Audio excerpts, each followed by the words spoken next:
by the way. He's nicknamed Barbecue. I had to look this up. The rival gang says it's because he is quite brutal, meaning he burns his opponents. Oh. Yeah. While he claims it's because his mom had a fried chicken shop. Okay. Money makes a world go round. It makes a world go round. Money makes a world go round. It makes... Welcome to The Laundry, the podcast connecting AML, compliance, and financial crime to the real world. If there's anyone who's in the room who thinks he can abuse football and enrich himself, I have one message. Leave. Leave football now. That was the message from FIFA President Gianni Infantino to his first FIFA Congress back in 2017. But unfortunately for Gianni, the allure of football and its riches are way too tempting. And with the start of the 2026 World Cup just 1 week away, we wanted to put our financial crime lens on it. I'm your host Marit, CEO of Strise, and in this episode we are asking, what does the World Cup tell us about financial crime globally? We'll be discussing what the World Cup fixtures can reveal about corruption, how a global event of this size acts as a stress test for financial systems and their compliance teams, and what are the red flags you should be aware of. And to dive into this topic, I'm joined by the laundry superstar striker, Fredrik Riiser, Head of Strategy and Business Development at Strise. Fredrik, it's Norway's first time at the World Cup since 1998. Yes! What were you doing back in 1998? Well, I was about 6 years old, so I think I probably was arguing with my parents to stay up to watch the finals. I like to think that I remember the famous det straffespark with Arne Skeie commenting in our match against Brazil, where Kjetil Rekdal put it past the keeper to make it 2-1, making it a magical night for Norwegians. Yeah, it was a magical night for Norwegians. We went out into the streets celebrating. It was like one of those crazy moments that just brought football, brought everyone together. But we are not football experts, we are financial crime experts, so let's dive into that topic. All right, let's start. We're going to start by talking about something that we have worked on here to help paint a picture of the World Cup and how it can be used to highlight issues with corruption and financial crime. So, Fredrik, want to take our listeners through what we have done here? I mean, those who are watching on the video can see it behind us, but let's paint the picture for everyone tuning in. Yes. So what we did was that we took a standard 48-team World Cup chart and we put it through a compliance lens. So what we basically did was we took childhood nostalgia and turned it into compliance data that we could then use to base our compliance analysis on. And what we did was we put it through the Transparency International Corruption Index. We put some AI magic on it and even the Strise's risk engine to start looking into what type of fixtures should the hosting nation really be on the look for. Yes, so in essence, it's just a big chart, all 48 teams, and we have highlighted some of the more corrupt or the data points from the corruption index. So, and why did we bother to do this? Well, football and money, it is genuinely murky. That's the reason why. Like, this is a major event. There's so much money tied into these type of global events, and the World Cup is probably the biggest of them all. So while we as fans see the beautiful games, criminals see a massive opportunity, making this a very interesting chart to base our analysis on. All right, back to the corruption index. Let's look at the group names. What are some of the findings that actually stick out? Are there any most corrupt fixtures that we should highlight? Yeah, I think for anyone watching on video behind us, you can see the chart, but what I'm pointing at now is Group K, where you have Congo versus Uzbekistan. Both have a terrible score on the corruption index. So that's one highlight, the match that we've... Okay, yeah, quite a corrupt fixture. Is there any more corrupt fixtures that stick out? The biggest one of them all, if you put the scores together, is Brazil and Haiti. That's Group C, and they are playing on the 20th of June. Yes, and it's quite interesting because from the score, they score quite badly, but for different reasons. So Brazil is the masterclass in terms of politically exposed persons. The Brazil Federation, they have had their football president, ousted. He was kicked out in 2023, I believe, only to be reinstated by the Supreme Court because FIFA stepped in saying, no, your team will not be able to enter the tournament if you don't have an active president to sign off on the papers. So then he was reinstated, and now he's kicked out again, or he was kicked out last year in 2025 due to forging documents. So that's more of the sort of like on the major scale side of things, very publicly set up, versus Haiti, which is more on sort of the private gangs where you have, what's his name? It's Jimmy Barbecue Cherzier, who is a gang leader in Haiti, and obviously US has a lot of Haitians in their population, and that makes it a massive opportunity for them in terms of remittance payments, which is basically the population being able to transfer funds back to support the family and so forth, which is a very normal thing to do. Yeah. However, in this sense, the spike would be like, I don't know, 500x or 1000x. Fun fact, by the way, his nickname, Barbecue, I had to look this up. The rival gang says it's because he is quite brutal, meaning he burns his opponents. Oh, Yeah. While he claims it's because his mom had a fried chicken shop. okay. So that's what the gangster. Yeah, because I think the point about the remittances is that there's so much remittances going from the U.S. back to Haiti, and this guy, this Jimmy Barbecue, he is actually then soliciting these funds from the diaspora and using it to fund his criminal gang, right? So he's like intercepting the money coming back, and this is what the U.S. doesn't like. So there's actually now a dedicated UN created a dedicated Haiti sanctions regime all back in 2022. So they're also like quite a sanctioned country now, I guess. Absolutely.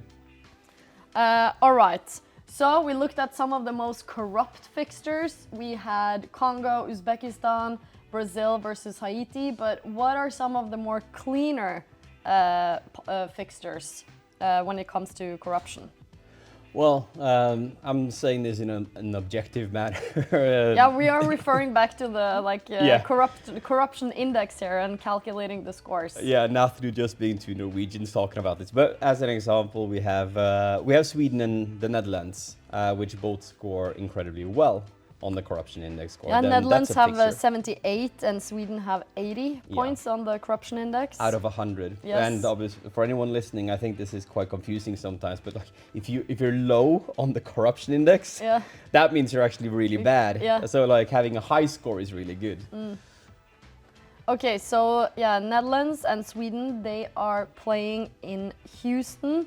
If you're a compliance officer, or like if you're interested in financial crime and compliance, should you feel secure that these are like low risk encounters when it comes to like financial crime risk, or should you be worried here as well? Well, you should be worried. It's not about the 90 minutes in the match. It's about the 90 days leading up to the match, and even the 90 days after, or to be fair, maybe the entire year, to be honest. It doesn't matter if it is Brazil versus Haiti. Yes, there's specific things you can be on the look for. We can get back to that later on in the episode. That is tied directly to those nations and those fixtures. But even the really sort of clean countries such as Netherlands and Sweden have real risks associated with them. There is massive spikes in terms of volume and cash and money, basically, in any sort of city that they will play. And that means it's a big opportunity for the criminals to launder their money through and mix it with the dark economy. True. But US is not the only host here in the World Cup this year. We also have Mexico and Canada. So 3 different countries hosting this. And Mexico, it's the only G20 country in the tournament scoring below 30 on the Corruption Perception Index, and it's a host. So should issues around financial corruption be considered when awarding international tournaments? I mean, FIFA has shown repeatedly that it doesn't consider that. It was like Russia in 2018, Qatar 2022, Saudi in 2034. But from our perspective, from the financial crime perspective, from the compliance perspective, what do you think about this? Well, naming those states like you just did now, it paints the clear picture. Like FIFA turns a blind eye. Like they do not care. It's almost like the opposite, right? They almost go out of their way to make these countries that has some nefarious activities going on, to say it that way, the hosting states. Historically, they have ignored this, and you can see with 2015, the FIFA Gate scandal, $150 million was given in bribes to FIFA for to be elected the hosting country. And I remember a story from 2018 with Russia as well, which you just mentioned. 80 million was given to FIFA for the ability to sponsor and put their name up on it. And I'm thinking, like, you know what? If that is bribes, you want to bribe a company and it's $80 million, imagine the kind of money that you think that you'll be able to flow through the system or clean. Yeah. Yeah. And it's. I wonder what it's like working as the FIFA president. Man, what a job! Yeah, it's an interesting organization, and it's so weird because it is the beautiful game and it's so loved by so many, but everyone you ask, like, it's like just the most shady business. Yeah. Yeah. It's so weird, this gap between like this sport that everyone loves, that can bring people together in these like magical ways, and that everyone can just like play. You only need a football. Like, it's not that, it's just this amazing sport. And then on the other side, you have the organizational life around it, which is just like mind blowing. 100%. But also, I guess, back to the kind of where these tournaments are hosted. I guess maybe on the other side, you could argue that it is a game for everyone in the world. That then it probably makes sense to bring it to the world as well. That everyone gets a shot at like hosting it. Or I mean, there's a counter argument to be made as well. I couldn't agree more. Just to be clear, it's it is, as long as it's executed well and within sort of the commercial lens and the standards that we want to abide to. In many ways, you'd say like it might be good putting these nations on the world stage because they should at least then aim to have the same standards and as everyone else, because everyone is looking, like everyone's watching what they will do to ensure that they're compliant. So we've talked about the corruption index, the most exposed fixtures, and the limits of using something like the corruption index as an operational tool. But let's now look at the bigger question this whole project is really pointing at. What does the World Cup look like for the financial system? And is the system ready? So, Fredrik, our World Cup corruption chart is the headline, but what sits like underneath it? What sits underneath is the financial crime event of the year. Okay, so we're renaming it to the financial crime event of the year. Yes, for the yes. I mean, there is so much money in play. Can you imagine everyone who's now for this period of time just like, we are going there, and our focus is on this, and like, And okay, so but many, what do you mean by it? No, but it's so many revenue streams, right? Yeah. It's not just the money in play. It's not like just a M&A sort of project with one company being bought or whatever. Yeah. It's human trafficking. It's sponsorships. It's both like macro and micro in terms of the type of transactions. Like you mentioned, there's 3 hosting countries. Yeah. Not one country that needs to get this right. There's 3 of them. They've expanded now from 32 teams to enter the tournament, which has been the standard always, I think, to now having 48. That's 16 more countries. That means it's 16 more countries that will have passengers travel and send remittances back, like human trafficking being sort of facilitated. Like, it's just so much they need to get right to ensure that this doesn't become a complete disaster. True. Yeah, I kind of like that. Yeah, this is not only the World Cup, it's the financial crime event of the year. And actually, the US regulator, FinCEN, they actually sent a warning to US banks to heighten their vigilance for human trafficking and financial exploitation risks tied to the FIFA World Cup. So they are actually aware of this too and see it through this lens and like warning the banks, hey guys, be vigilant. What did they actually kind of say, and when was this sent? It was I think it was sent just a month ago. Yeah. What did it say? Well, it was just the standard type of pointers. And I don't think it makes any sort of difference at all, except for maybe the most recently hired sort of bank teller that could start looking at specific bits and pieces. But it is a standard. Like, is there a large number of payments being made from a large number of workers to one centralized account? That might mean it's somebody who's organizing the human trafficking element and smurfing the funds and so forth. And yeah. Yeah, 1 month is not that much to go on. And also, like, okay, what are the rules you would set for, like, oh, let's catch financial crime at the World Cup, you know? Is you don't have that much time to, like, okay, let's implement these rule changes. And also is like, should you know, it's a lot of operational work to get that done. Yeah, 1 month, I think that's a bit short notice. Like, how are you going to operationalize it? But at least it's good. I think it sends a good signal that the regulators also think about it, in a sense that, hey, it is something that we're worried about. And then let's see if there's any actually output from it at all. One of the other things that we did with the World Cup is that we ran the UN consolidated sanctions list from 2025 against the 48 nations on our World Cup wall chart. And what came out, Fredrik? Well, basically there's tons and tons and tons of persons that is sanctioned that is now tied to the World Cup.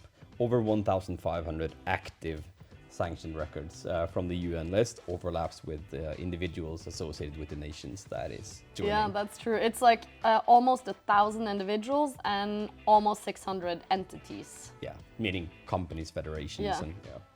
And who are the top sanctioned individual counts among the World Cup nations? Well, it's Iraq. They have, what was it, like 80? 60? 80. Wow. 80? Yeah, that makes it quite a huge percentage of those 1,500. Tunisia with 22, Congo, it's a tie, 22, Algeria 18, Saudi Arabia 13, Egypt 12. Yeah, and to be fair, like, these sanctioned individuals, they're still sanctioned, meaning like they can't really just pass through and buy stuff, right? No. Because the bank would take notice. However, this operates through the proxy network. They will have a very legitimate reasoning for having individuals in their network flying to the US, flying to Canada, flying to Mexico, and again, spiking the remittance payment, the transactions back to the country. And make no mistake, these funds are funding terror, as an example. And then that's the UN consolidated sanctions list. And then, of course, UFOC, the US sanctions list. We have Iran in the World Cup as well. They also have a lot of sanctioned individuals and entities. 100%. But let's say that some of these, let's say Iran or Iraq gets past the group play and gets to some of the, you know, the final playoffs. Does that create any headaches? What if you ended up with like Iran or Iraq, heavily sanctioned nations, like winning the World Cup or at least being in the finals? Well, sure. Like, I think the more events that these nations will be able to enter, the more opportunities they have to go into new cities and use the same schemes. As an example, go to the ATM, withdraw money, insert money to the account and get sent back to their respective countries, as an example. So yes, it does create more headaches. However, it's back to the former point that, like, this isn't a 1 month type of setup. Like, another fixture, say hypothetically they go through the group stage, they go into the quarterfinals, they go through the semifinals, finals, and so forth. It shouldn't really make that much of a difference. This should already be taken care of, and yeah. And then, I mean, we are nearing the end here. Yeah, we are nearing the end here. And why? Okay, we think, of course, this is our little wall project here was a very interesting one, but why should the average compliance officer at some mid-tier bank care about our wall chart project? Honestly, the wall chart project was a bit of a gimmick when we started off. However, the more that we worked with it, it actually does provide some operational value. Because what it does mean is that, as an example, for the hosting city that know what countries will be playing, they should expect fans from those countries to go into their city. Meaning they should expect that they need to do KYC on those countries, because they will then send funds back. So if you know, as an example, the Netherlands will play in your city, well, is your technology, the KYC setup that you have today, able to handle large volumes of transactions to the Netherlands? So that's the operational value I think it does provide. True. And before we end this episode, we're going to dish out some quick fire questions for you and me. Are you ready? Yes. What's the one thing from the World Cup analysis that has stuck with you? The sheer scale of it all. This is, like we mentioned at the start, the financial crime exam or event of the year. For me, I just feel like I would have wanted to go and watch a Norway Cup, Norway game. What's the single biggest red flag a compliance team should be watching for during the tournament? Newly registered pop-up hospitality services. They're easy to register and they will then be able to facilitate a large number of transactions and then just disappear. I also think that maybe do a little small remediation project on every single business that has been registered this year if you are in a hosting city, to see like, okay, what are all these or corporations that have been started? Like, did we really classify them correctly? What will they be used for? I think that would be quite, do that exercise. True. Yes or no? Is the corruption perception index useful for actual compliance work? Yes, all data is useful as long as it's applied correctly. And finally, is the global financial system genuinely ready for the 2026 World Cup? Yes or no? Absolutely not. Absolutely not. That's also my answer. And as we saw yesterday was the news that TransferWise, they were being investigated for money laundering suspicions, and their share price fell like drastically, and it was like quite a high volume, like it was a high amount. I don't remember on top of my head, but there were also some allegations that they were running some accounts for Hamas and whatnot. But I saw someone write on LinkedIn like, yeah, but this is every single corporation who runs some like global payments, like cross-border transfer, like everyone is at risk. And I'm thinking like, yeah, it's going to be a lot of interesting transactions coming out of the World Cup. 100%. All right, that brings this spin of the laundry to an end. Fredrik, thank you so much for joining me. Where can people find and connect with you? Fredrik gets Strise.ai. And thank you for listening. If you've enjoyed this podcast, check out the back catalog of more than 150 episodes of The Laundry. And please follow us on your podcast platform of choice. If you are particularly into football and anti-money laundering and financial crime prevention, we've done a previous episode on this. You went to Sweden and you interviewed the managing director of the Swedish football club. Oh, you're putting me on the spot. I can't remember the club's name. But it was a great conversation, I'd say. Like he had so many great insights into more of the micro type of risks that these type of clubs it was face. Which episode the number was it? Oh, approximately? Can I guess? I say like 58. I don't. It's in the back catalog. But it's a really good episode if you're into football and financial crime prevention. If you like this episode, please share it on your social media channels. Tell a colleague to subscribe. Maybe give us a 5-star rating if you think we deserve it. And if you got something you want to share, maybe you attended the World Cup and want to get back to us but with what you observed there, please email us at laundry@strise.ai. Your host for this episode was me, Marit. Our producer was Matthew. Our editor was Dominic. Video was done by Lois. And The Laundry is proudly produced by Strise. We are building out the autonomous FinCrime department where humans and agents work hand in hand to automate the manual compliance work. Visit strise.ai for more information and see you next time.